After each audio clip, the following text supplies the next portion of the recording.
좌측 중대뇌동맥 영역이 막힌 것을 알 수 있습니다. 그래서 이제 그 아래 보시는 바와 같이 혈전을 끄집어냈고 그래서 다시 혈관을 열어주었더니 실제 이 환자분은 3, 4일 정도 지났을 때 거의 팔다리를 다 혼자서 움직이고 한 일주일 정도 지났을 때는 화장실 혼자 왔다 갔다 하는 정도로 회복됐던 분이었습니다. 뇌경색과 가장 혼동하기 쉬운 질환이 저혈당입니다. 그래서 이제 저혈당이 오게 되면은 혈당이 부족해지면서 사람의 의식이 처지게 되고 멘탈 체인지라고 하는 의식 저하로 이제 오시기 때문에 그런 것들이 뇌경색과 이제 가장 혼동이 쉽기 때문에 저혈당은 없는지 이런 것들을 이제 저희가 피 검사로 감별할 수 있고요. 또한 이제 간성 혼수라든지 신장 질환으로 인한 어떤 정신 변화 이런 것들도 저희가 피 검사로 알 수가 있습니다. 따라서 이와 같은 기본적인 피 검사를 통해서 뇌경색과 혼동될 수 있는 다른 질환은 아닌지 그리고 또 뇌경색을 유발할 수 있는 뇌경색이 위험인자가 되는 당뇨병이라든지 콩팥질환, 간질환 뭐 이런 다양한 질환들은 없는지를 저희가 피검사를 통해서 기본적으로 확인할 수가 있습니다. 당이랑 간수치, 콩팥 이런 것도 뇌졸중이랑 비슷하게 보이는군요. 그렇죠. 네. 그리고 또 피검사를 해야 되는 중요한 이유가 잠깐 말씀드렸지만 막힌 혈관, 즉 혈관을 막은 거는 피떡이라고 하는 혈전이거든요. 이 혈전을 녹이는 약을 빨리 오시는 분들은 쓸 수가 있습니다. 근데 이제 그 피떡을 녹이는 그 약을 쓸 때 너무 피가 묽은 분들이나 그런 분들은 너무 피가 묽어져서 오히려 출혈의 위험이 높아질 수 있기 때문에 저희가 쓸 수가 없거든요. 그래서 그와 같은 어떤 적응증을 확인하기 위해서도 피검사가 매우 중요하게 안전한지를 파악해야 되는군요.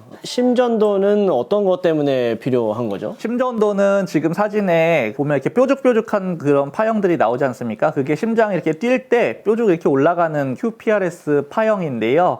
이 파형이 워낙은 심장이 콩닥콩닥콩닥 뛰면서 규칙적으로 나타나야 되는데 이게 이렇게 불규칙하게 나타난다거나 한참 동안 없는 경우에는 심장이 불규칙하게 뛴다는 이야기입니다.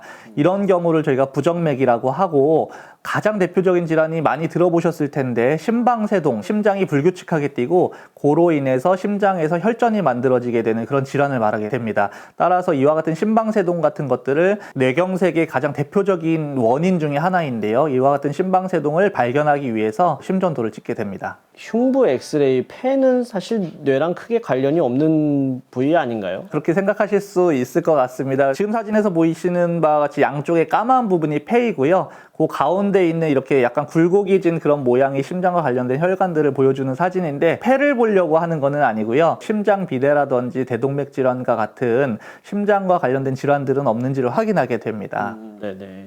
이제 본격적으로 뇌를 보나 보네요. 브레인 CT라고 하는 대뇌 CT 검사를 하게 되는데요. 하얀 부분이 두개골, 즉 뼈를 보여주는 사진입니다. 그리고 그 안쪽에 있는 회색 부분이 뇌의 실질, 즉 대뇌를 보여주는 그런 사진인데 만약에 대뇌에 하얗게 보이는 부분이 생긴다. 그러면 그거는 뇌출혈을 시사하는 소견이거든요. 그래서 뇌출혈이 발견된다라고 하면 그 이후에 추가 검사들을 하지 않고 뇌출혈에 대해서 수술을 들어갈 수가 있고요. 지금 사진이 제가 얼마 전에 시술한 환자분의 사진인데요. 좌측 하단부를 보게 되면 약간 시커멓게 보이는 부분이 있을 겁니다. 그 부분이 뇌경색으로 뇌세포가 이미 죽은 자리를 보여주는 자리예요. CT에서는 하얗게 보이면 출혈, 까맣게 보이면 경색인데요. 경색은 초기에는 혈관이 막혀서 잘 나타나지 않습니다. 정맥내 혈전 용해제 사용이라고 되어 있는데 정맥내 혈전 용해제가 뭐죠? 뇌경색이라는 게 혈관을 피떡이 막게 되는 것인데요. 그 피떡이라고 하는 것은 이제 혈소판과 피브린이라고 하는 그런 것들이 뭉쳐서 만들어진 혈전입니다. 몸 안에서 막고 있는 혈전을 녹이기 위해서는 그 액티라제라고 하는 혈전 용해제를 정맥으로 주입하게 되면 그런 것들이 플라스미노겐을 플라스민으로 바꾸고 그 플라스민이라는 게 즉 피브린을 녹이게 되는 겁니다. 그러면 이제 그런 것들이 확 무너지게 되면서 혈전이 녹게 되는 거죠. 하지만 아쉽게도 이 혈전용해제를 사용할 수 있는 분들이 정해져 있습니다. 예를 들면 증상이 발생하고 4시간 반 안에 그 혈전용해제를 쓰도록 되어 있습니다. 4시간 반이 넘으면 혈전용해제를 일단 쓸 수가 없어요. 만약에 4시간 반 안에 응급실에 도착하셔서 혈전용해제를 썼다 하더라도 재개통되는 퍼센트가 15%에서 한 30% 정도로 굉장히 낮기 때문에 남은 분들은 혈전용해제를 써도 혈관이 재개통되지가 않거든요. 최근에는 이제 기술이 많이 발달해서 혈관이 막힌 그 동맥 안으로 들어가서 그 혈전을 제거 제거하는 그런 어떤 시술의 방법이 새로 개발이 되었습니다. 그 부분에 대해서 아마 이따가 더욱 자세하게 살펴보는 시간을 가질 예정입니다. 혈전 용해제를 써도 안 되고 혈관이 계속 막혀 있으면 다 동맥내 혈전 제거 시술을 진행을 하는 건가요?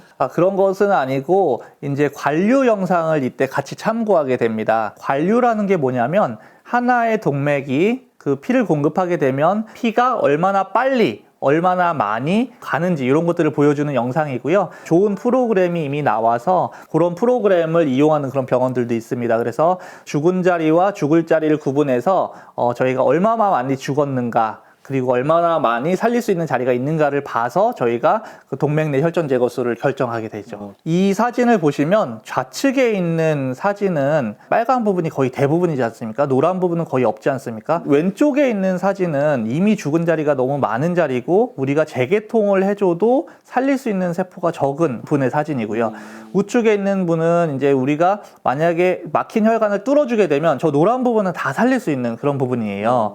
좌측에 있는 분은 뚫어줘도 크게 얻을 이익이 별로 적은 거고 우측에 있는 부분은 살릴 수 있는 뇌세포가 많다. 즉 예후가 굉장히 좋을 그런 환자분인 거죠. 그래서 한 분씩 제가 설명을 드리면 아까 보셨던 우측에 있었던 환자분입니다. 그래서 이제 좌측 중대뇌동맥 영역이 막힌 것을 알 수 있습니다. 그래서 이제 그 아래 보시는 바와 같이 혈전을 끄집어냈고 그래서 다시 혈관을 열어주었더니 재개통이 된 환자분이고요. 시간이 지나서 저희가 MRI를 찍었습니다. 저 MRI에서 보이는 하얗게 보이는 부분이 최종적으로 죽은 자리를 보여주는 것이거든요.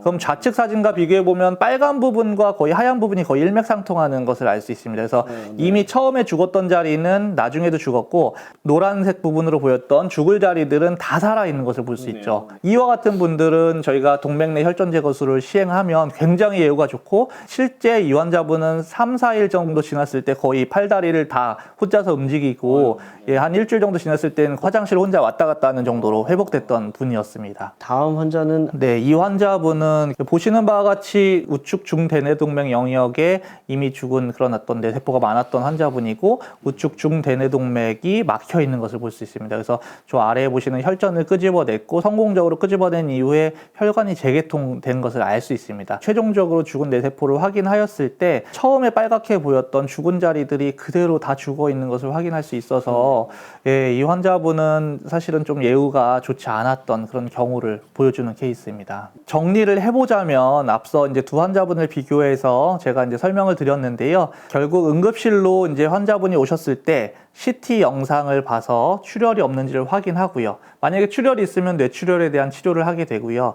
만약에 출혈이 없는 경우에는 일단 혈전 용해제를 정맥내 투여하여서 혈전을 녹이려는 시도를 하게 됩니다. 근데 이제 아까도 말씀드렸지만 쓸 수 있는 분들이 적고 4시간 반 안에 써야 되기 때문에요. 그리고 이제 쓴다 하더라도 성공률이 매우 낮기 때문에 최근에 이제 발전된 그런 동맥내 혈전 제거술 이 시술을 이제 저희가 진행하게 되는데 이제 이스케믹 코어라고 하는 죽은 자리는 적고 그다음에 이제 살릴 수 있는 이스케믹 페넘브라 영역은 큰 환자분들에서 더 유리하다. 그래서 이제 그런 것들은 저희가 시술하는 교수님들이나 여러 선생님들의 판단 하에 진행하는 것을 알 수 있습니다. 하지만 죽은 자리가 절반 정도 이하다. 그러면 이제 일단은 시술은 무조건 들어가는 걸로 이제 알고 이제 저도 같이 따라가고 있고요.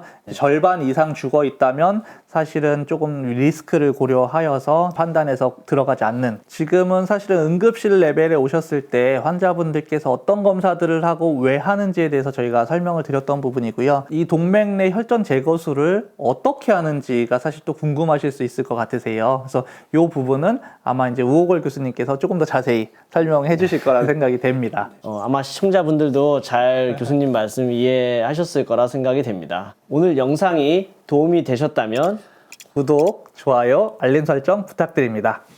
감사합니다. 감사합니다.